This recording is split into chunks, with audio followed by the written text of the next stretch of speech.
assalamu aleykum wa rahmatullahi wa barakatuhu bandiraɓe julɓe tedduɓe caggal yettude Allah e julde annabi sallllahu taala alayhi wa sallam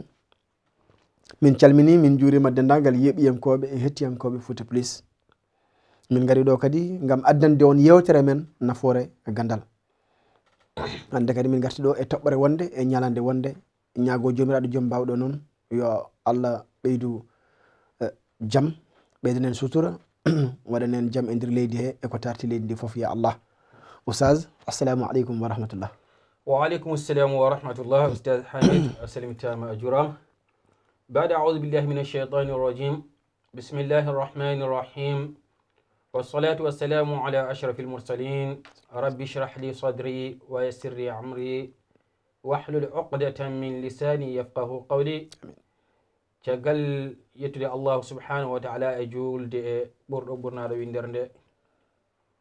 koye salminde e juurade bandiraɓe julɓe yeeɓoɓe Fouta Plus surtout ma noon yeeɓoɓe émission men nafoore gandal on calminama to mbawɗon wonde kala e duuni baba adama he calminali gondudi needi e natare e neware e ɗaɓɓude duwawo kala saaha e donade mom moƴƴere kala saaha e ñagade yo Allah waɗ men ɓen yaafaɓe remɗinaɓe jamigol bi jahi Muhammad sallllahu alayhi wa sallam. Oustaz Hamidou asalmi. Oustaz en kalin ɗom ɗo e émission ji men jawtuɗi en mbiɗo henna ko cakkude ñigatade defowo sen jii émission o no yaari ni nafoore gandal no heɗorte ene yeɓirte e nder asli futankoɓe e nder kadi leñol pulagu so Allah vraiment ɓe nangi hen ha ko ɗum wawi hadde sibu min jii SCT ji ɗi min jii commentaire uji ɗi kadi j'aime uji ɗi min jii ɗum partage uji ɗi e foof ɗum oustaz holko mbawɗa haalde hen kadi? Alhamdulillahi rabbil alamina ko weeɓani ko adi fof ko ƴettude ko mbiyata ko ƴettude tama accude ko nangunoɗa walla heññude e programme uji ma wondi jooɗade heɗade neɗɗo ko weeɓani kadi keɗoɗa neɗɗo ko haalata ko welma kadi gandinama ko ka haali ko ina weeli kadi ina welma kadi kanko kaalowo omo welma tawno so tawi a heeɗima haala so haala ka weelima so tawi neɗɗo o welanima yaama kaɗa e heɗade mbasa haalande kalɗo o wonde ko haali kodi ɓe kono tawno yimɓe aɓe naftoro kadi aɓe beela haaloɓe ɓe ko ɗum tagui à chaque fois aɓe nodde yimɓe aɓe mbaɗa ɗumen message uji aɓe kala ɗum aɓe binda commentaire uji wonde ɓe beltima hen ko ɗum woni ko yiɗano ko weeɓani ko on timmini kolle yidde moon oɗon aɓen mbaɗa kadi kamɓe darde nde poti nde darade aɓe daari hen heddi kay ko mati elen enen timmini golle men enen timmini darde poɗɗe nde darade surtout kono sikki ala ko kamɓe taki men jooɗade en jooɗaki pour haalde koye men koye mabɓe kalden e wadde boni kala so tini keddiɗo tan en mbawata yawde yeeso ko ɗum wiide mon tan jokke golle vraiment yimɓe enen jiiya message uji ɗi enen jiiya STT ji yimɓeɓe foof kadi en namde ɗe fof ko en jii ɗum sohna Dieynaba kadi aɓe namno ɗum ceerno Mamoudou ay séri oto aɓe kaala aɓe namno ɗum hen kono noon min mbimoni kala saaha tan ko kullu nafsin zaiqatul maut kono noon ko ngal fittanu mendu wurdema meɗen kaaɗeki mayde komi taki sohna Dieynaba joom galle makko en rutti en donimomo yo Allah yurmo yafo ganduɗa joom galle makko hanam aljanna wayno sakanade dunade ko ɗum woni ko aduna boni kala ko arabe en mbiyata ko tan al ajalu yuhil insan min al mawti ko ganduɗa ko lajal neɗɗo o renata neɗɗo o reeni neɗɗo e maadi halde timmi yomu jaho madame so lajal ngal timmani hay so oto yaɓɓi neɗɗo oto so neɗɗo loppama e wowru so muti en so suppiti adana ɗum mayde ha takata ɗum mayde madame lajal ngal timmani wadde ni en duunimamo kono noon kadi wonno ko sohna Dieynaba ko kanko ceerno Mamoudou gon onon gandi kamɓe gonno toyete ganduɗa ne yummiraɓe joom jina mum joom joni noon eyi en mbimo joni ni wonno ko kewɗo probléme ko noon tan ɗum taki Dieynaba woni ko sunare kadi ndenden makko sunare nde ganduɗa ko ɗum taki joom ƴettidi galle cukalel noon so ƴetti galle noon musiba waɗa désordre comme ça Allah calminama on juurama on belnama no kala kuuɓal on calminama on juurama on beltanama on belnama machallah bandiraɓe e julɓe tedduɓe ko yettude Allah mais oustaz an min won ko hawi kam e manda ko leydi Sénégal tan damori noon manda tan ko hunde no wayata ni sibu so wiyama lewru korka ari walla so lewru korka soynama mi yiyat sukaɓe rewɓeɓe e sukaɓe worɓeɓe ɓe cooda jallabuji ɗi temennayyi walla cooda ɗo hen rewɓe kam cooda ko robboji maɓɓe ɗiɗon cuubuji ɗi mbadden kadi e koluji awa diran korka ka fof ko ɗum jiyata han kadi neɗɗo loggi ñalawma tan e yahde arta yahde arta ya arta so korka gasi kadi a yiyata ɗum ɗon ɗum oustaz holko mbawɗa haalde on challenge vraiment hay gonga ɗon ndiya kam eɗen Sénégal korsini korka moom yimɓe fof julɓe anata hen bo wona julɗi ne hulɓini te sa ƴeewi kamɓe fof kadi hay jeygu ɓurata yaade ko abbawiji kursaji cajade defte ina marsa e nder lewru korka taw min tan vraiment min kam mi serta ɓarata abbawiji kono Allah ne foti fotoje keɓani mi nelde mi fota tan wi ceerno aw abbawi moƴƴe ma ar sod yimɓe kam moom wondi comme ça yiya abbawi ceerno e bawɗe Allah yimɓe fof wonno abbawiji hande ɓorde kañum tan ɓorde kala mi yiiɗa meeɗa hay ɓornade abbaye hay demi saison ensemble meeɗa ɓornade ɓorno soit ɓorno wutti o taw nawra en tuba heewi waɗi ɓorno abbaye ina saɗi joyi ɗon alhamdulillah rabbil korko so aɗi jeeya moni fof sooda abbaye mum sooda sajade jogo sooda course hayso anda ko juldata hayso anda ko wirdata bonno abbaye o mofta aɗa min ina moƴƴi neɗɗo o tan hayso neɗɗo kala ko gonɗa a fotani fayidede hen fotani fayidede hen neɗɗo juulɗo kadi korka wona neɗɗo o poɗɗa ko julde ala poɗɗa hoorde ala poɗɗa ko ɓeydade rewde Allah neɗɗo kala kara waɗa hunde poɗɗa ko nimsude ko yewdi ko jafnoɗa korka so ari so tawi aɗa naata e korka so tawi korka ari poɗɗa ko tuubde kala ko yewtuno wona nde poɗɗa fewde tan de ala tuubde kala ko yewtuno kadi piɓa kadi kaɗo korka ina wawi ka wasma tawtoyde e gurdam ma mbaɗa hen moƴƴere e tuuba kala ko yewtuno piɓa kadi kontinde gurdam ma e ngol lawol jaani sooda sajade kamɓe fof neɗɗo sooda sajade hay worɓe rewɓe e rewɓe worɓe fof moni fof ɓorno jallabu worɓe rewɓe ko ɓorno jallabuji worɓe mati ko korka tan Allah kam koye korka tan woodi tawi man kana yabudu ramadana fa inna ramadana qad mata ومن كان يعبد الله فإن الله حي لا يموت والله kala dewo korka ma fin ñalam gotan wiya korka ma yi tade ko lurtan gasi so tawi non neɗɗo ware ko Allah ko gurɗo mo mayata wadde no sa rewe gurɗo mo mayata ko ñande fof ndewata ɗum wona hande walla nduɗo lewru janvier walla février walla mars tan ndewa ala ko kaddi gurnam ma kedi noon tata neɗɗo fof tato kadi koɗa yafnade tawde Allah addini men istighfar mo andi kam enen kam en certa wonde gofoɓe kono ɓuuri moƴƴude gofo wona ko tuubo yo nela sallah sallam wi noon e joni noon enen yen duuma hen ɓeyden wadde moƴƴede lewru korka ari mbaɗen promotion mbaɗa hen moƴƴede kadi jamma goto soomi e nder hen ma on jamma aɗoye kadi koɗon vraiment surtout ma jeunesse o kam ko mbawmi wiide feddam de ceerno vraiment wallahi wal azim hamni kadi ko wona hay nder lewru korka hay yahoɓe mabɓe jumaji ɗe ko wona lewru korka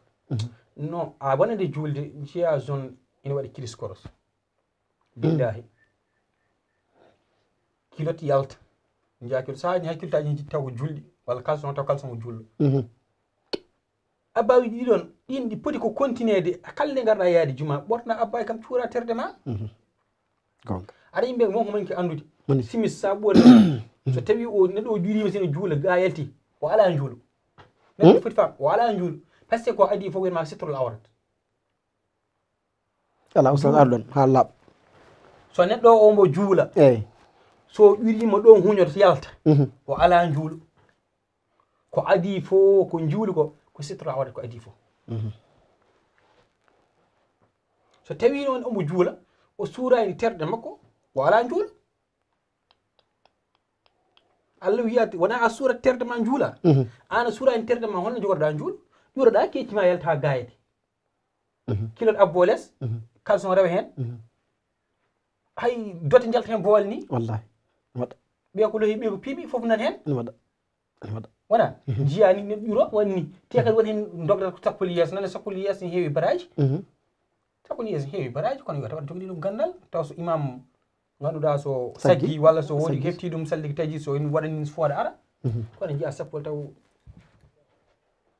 moƴƴi baw moƴƴini julmu ala wallahi ɗum noon joni neɗɗo on foti ƴewde hayso abba e moƴƴo goto kam yo wattano wutto kam fawa so tuni wuppa kala o ari juuli yaade juma kam ɓorno kala o ari julde o ɓorno kono abba so korko yewti abba wonta yiyede wallahi pari sajade wonta yiyede ndiyani yaɓe galle kurso samaɗa suka en pijiri yantoy to deftere qur'ana sama ga te ɗum fo ɓuuri hewde bakkade alqur'an wona yaade defka juma walla en galle tan tallo hocce ga ɗeɗol hocce ga ha ɓoy kocce to donc sa wona yaade mberde ha ɓoy tan kawɗa ɗeɗol qur'ana ya ko ɗum ko yimɓeɓe ganduɗa sahaji a tata cikkata ni wallahi yimɓe o yewiɓe Allah surtout en Sénégal puisque min kam à chaque fois mbiyam ko en Sénégal cikkiten diino tan ko ñande korka tan ko lewru korka tan woni diine l'islam ko heddi kon fof kam l'islam natti wurde eyyi ɗum min hawimi tan ha bada vraiment jeunesse o yimɓe en poti ruccitade ganduɗa e ganden kadi ko diine woni gonga ko diino ko wiide après tan e so yi ha ɓooyi ko hay ko mata won goli contrat e Allah so ɓooyi jomum mayi noon taw juulata kono yimɓe mbiyata ko noon tan il faut welne so yi ko yawtata sinon neɗɗo o anduno ko ma daña 30 ans walla 50 ans walla 60 ans walla daña 90 ans nde neɗɗo o yaha ewi ha ɓooya eɓe tuuboye kono wondi neɗɗo andani yahata ko andani yahata an neɗɗo o wadde kala nde o fini on foti heblonade ko addi fof kam waɗa golle moƴƴe e ñalawma pour kam so tawi o yi woodi ruttade joom makko ñalawma kam taw woodi golle kam moƴƴe haydara kono zéro dal zéro kalde o haali moƴƴere tawata won bo fene yo Allah faabo machallah oustaz mo juulu mum sellani est ce que korko mum sella taw kanko juulumo ko fati o sellani simore walla aya nde foote hende sellani anani ruqoji moɗi e sujuduji ɗi alani fof selli hay darde darotonde e kabbirde nde nden kadi sellani te eɗen oɗon mbiya kam onon anduɓe juulu en jogui farillaji eyyi o woni ko wiyete ko jahil woni majjuɗo mo anda ara neɗɗo ina wona e majjere taw anda koko majji sika koko feewi so tawi o anda omo kanko ko juula ko sikkata ko noon woori komo ko anda o foti noon ko andinede kono korka makko ko an selli taw tan omo juula eyyi omo daro omo juula hayso ko fati woni ñawi on waddete ko fati mo sellitin fati mum jangguine ha sella wona ko wona neɗɗo so naati diini taw ko tiwa wawde haydara wona jangguinede hulten julde yaha julde yimo holne haalne jangguine ha wawa woni joni jangguinte ha wawa fewndi tane en heewi noon heewi yahoɓe jumaji juma noon neɗɗo hoɗo yaade toon yo taw wawi wona finde tan enen aren hanti enen jiiten tan neɗɗo ni yaha juma wi kadi ko juulowo mais so tawi yimɓe so daɗama darde pour ko addo heddi ko probléme so heddima hoore makko pour o juula ko probléme neɗɗo o ko adi nde o yahade juma yo taw andi no juldete kay somo yaha juma yo taw woni koye janggude julde o jang yaha julde dental ko hunde moƴƴere kono yo taw neɗɗo o aɓe mbiya juulowo mbo anda koni farille sunna mbi ngu julmum ko meere par ce que a hokkata ɗum hakke mum a rewata Allah e gandal par ce que Allah sara rewata ɗum ndewaɗa koye dow gandal a andata Allah nde ndewama no mbirte ni kono wirni den ta'rifuni qabla an ta'buduni fa lam ta'rifuni fa kayfa ta'budun e gande kam ko adi noon ndewami so tawi on gandani kam on mbawata rewde joni ɗum taki neɗɗo o ko adi fof janggu no juulirte pour an ka janggo e jaam neɗɗo wona kala waktu ɗum mbaɗa disponible pour yaade jama wadde jangata ko pour sa wadde hoorema mbawa andude holno juuldata holno ndiwirta joom maɗa kadi ko jahata ko juma fof ma waɗ ñalawma gotina ara ka poɗɗo ganduɗa juulde e galle ma julna ɓesgu ma baba galle hoto wuuri ha mayi tan juma tan ɓoola gacca galle ma a andano ɓiɓɓe ma julde anda rewɓe ma julde ka ñawrete ɗum ko awni mas'ulde ko an responsable e galle maɗa juuluji mum foof ka namdeten mataɗa juulanno mataɓe juulanno Allahu akbar neɗɗo o hay sara yiiɗi julde dental gonga an sa julni galle ma ko dental yeyi so tawi an taliguinto haala ba paya juma juuloya garta anda ɓe juulima nda ɓe juulani ceerno ɗum taki neɗɗo yo wettu hakkille diine mum janga yo neɗɗo janngu anda machallah juul wona juma tan sellata juul wona juma tan sellata de wona jama tan sellata allahu akbar kala to juulɗa ene sella jama to ko baraji e moƴƴere ɓurde heewde yo waɗi neɗɗo o kam yo andu holno rewrata joom makko adi fof ko adi yaadi juma e jama yo andu no rewrata joom makko alhamdulillah ɗum woni ko waɗɗi koye neɗɗo oustaz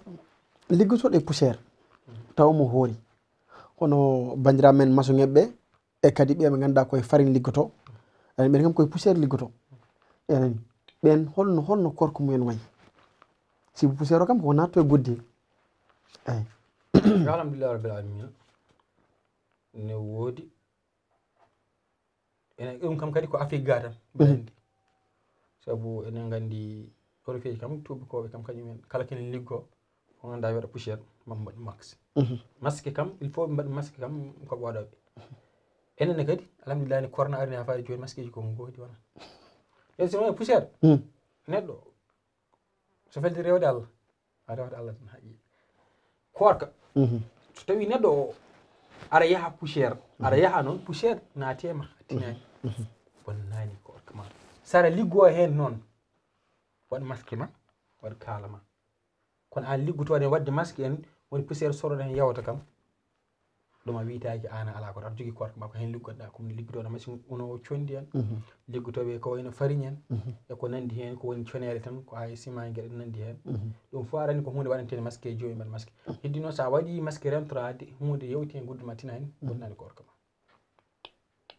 eyyi heddi noon on jaahowo noon on noon mo liggaki toon so yeehi woni natoyi toon ha condi rewi ha naati no farki mum naati e nder mum on tan korka mum boni ceerno alhamdulillah rabbil alamin oustaz on korka mum boni en gari hen ha en jettimi ɗo hen hojomaji ɗi kokkoɗen ɗi gasi machallah oustaz konngol ma cakkitingol e caggal yettude Allah tan e julde Muhammadin sallallahu alayhi wa ala alihi wa ahli bayti at-tayyibin at-tahirin ko yettude dendagal yeɓoɓe Fouta Filistin woni fof e duna baba Adama nde en calmini foof en juurima en ñaguima duwawu on beltanama kadi hano feewi min ɗum jokke golle wa akhiru da'wana ani alhamdulillahi rabbil alamin assalamu aleykum wa rahmatullahi wa barakatuhu bandiraɓe julɓe tedduɓe caggal yettude Allah e julde annabi sallllahu taala alih wa sallam min jetti min juuri min jarni kala dendagal yeeɓiyankoɓe e hettiyankoɓe Fouta Plus kala to ɓinguel adama wawi wonde e dundu baba Adama he min calmini min juurimama